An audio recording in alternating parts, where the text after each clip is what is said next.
ಇನ್ನು ಕರ್ನಾಟಕದಲ್ಲಿ ಕೆಪಿಸಿಸಿ ಅಧ್ಯಕ್ಷರ ಬದಲಾವಣೆ ಆಗಬಹುದು. ಈ ಬಗ್ಗೆ ಎಐಸಿಸಿ ಅಧ್ಯಕ್ಷ ಮಲ್ಲಿಕಾರ್ಜುನ್ ಖರ್ಗೆ ಅವರೇ ಹೇಳಿದ್ದಾರೆ. ಹುಬ್ಬಳ್ಳಿಯಲ್ಲಿ ಸಚಿವ ಸತೀಶ್ ಜಾರಕಿಹೊಳಿ ಅವರು ಹೇಳಿಕೆ ಕೊಟ್ಟಿದ್ದಾರೆ.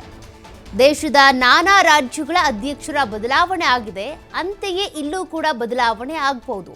ಇದಕ್ಕೆ ಸಂಬಂಧಪಟ್ಟಂತೆ ಎಐಸಿಸಿ ಅಧ್ಯಕ್ಷ ಮಲ್ಲಿಕಾರ್ಜುನ್ ಖರ್ಗೆ ಅವರೇ ಮಾತನಾಡಿದರು. ಇತ್ತೀಚೆಗೆ ಬೇರೆ ಬೇರೆ ರಾಜ್ಯಗಳಲ್ಲಿ ಒಡಿಶಾ ಸೇರಿದಂತೆ ಬೇರೆ ಬೇರೆ ಕಡೆ ಅಧ್ಯಕ್ಷರ ಬದಲಾವಣೆ ಆಗಿದೆ, ಹಾಗಾಗಿ ಇಲ್ಲೂ ಆಗಬಹುದು.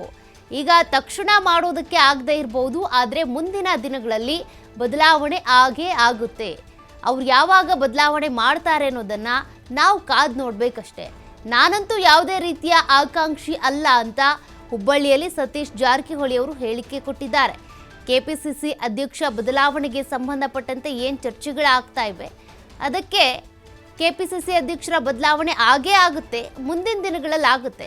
ಯಾವಾಗ, ಹೇಗೆ ಮಾಡ್ತಾರೆ, ಯಾರನ್ನ ಕೂರಿಸ್ತಾರೆ, ಅದ್ರ ಬಗ್ಗೆ ಇನ್ನೂ ಕೂಡ ಮಾಹಿತಿ ಗೊತ್ತಿಲ್ಲ. ಹೈಕಮಾಂಡ್ ತೀರ್ಮಾನ ಮಾಡುತ್ತೆ.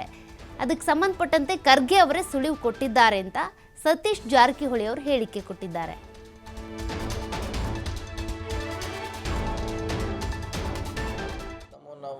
ನಾವು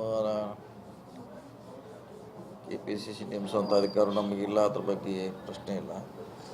ಅದು ಸಮಯ ಬಂದಾಗ ಹೈಕಮಾಂಡ್ ತೀರ್ಮಾನ ಮಾಡ್ತಾರೆ. ಆಕಾಶ ಇಲ್ಲ, ಚರ್ಚೆನೇ ಇಲ್ಲ. ಅದಿನ್ನೂ ಅದ್ರ ಬಗ್ಗೆ ಚರ್ಚೆ ಬಂದಾಗ ಚರ್ಚೆ ಮಾಡೋಣ. ಈಗ ಚರ್ಚೆ ಅಂತ ಇಲ್ಲ.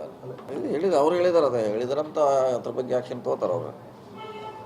ಅವ್ರು ಹೇಳಿದ ಮ್ಯಾಗೆ ಟೈಮ್ ತೊಗೋಬೋದು, ಯಾಕಂದ್ರೆ ತಕ್ಷಣ ಮಾಡ್ಲಿಕ್ಕೆ ಆಗ್ಲಿಕ್ಕಿಲ್ಲ. ಅದು ಯಾವಾಗ ಮಾಡ್ಬೇಕಂತ ನಿರ್ಧಾರ ಅವ್ರು ಮಾಡ್ತಾರೆ, ಕಾದು ನೋಡೋಣ.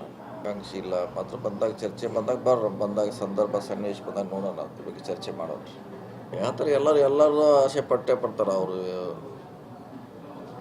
ಅವ್ರ ಬೆಂಬಲಿಗರು ಸ್ವಾಭಾವಿಕ ಎಲ್ಲರೂ ಅವ್ರವ್ರ ಬೆಂಬಲಿಗರಿಗೆ ಮುಖ್ಯಮಂತ್ರಿ ಆಗಬೇಕು, ಅಧ್ಯಕ್ಷ ಆಗಬೇಕು, ಮಂತ್ರಿ ಆಗಬೇಕಂತ ಸ್ವಾಭಾವಿಕವಾಗಿ ಅವರು ಬೆಂಬಲ ವ್ಯಕ್ತ ಮಾಡ್ತಾರೆ.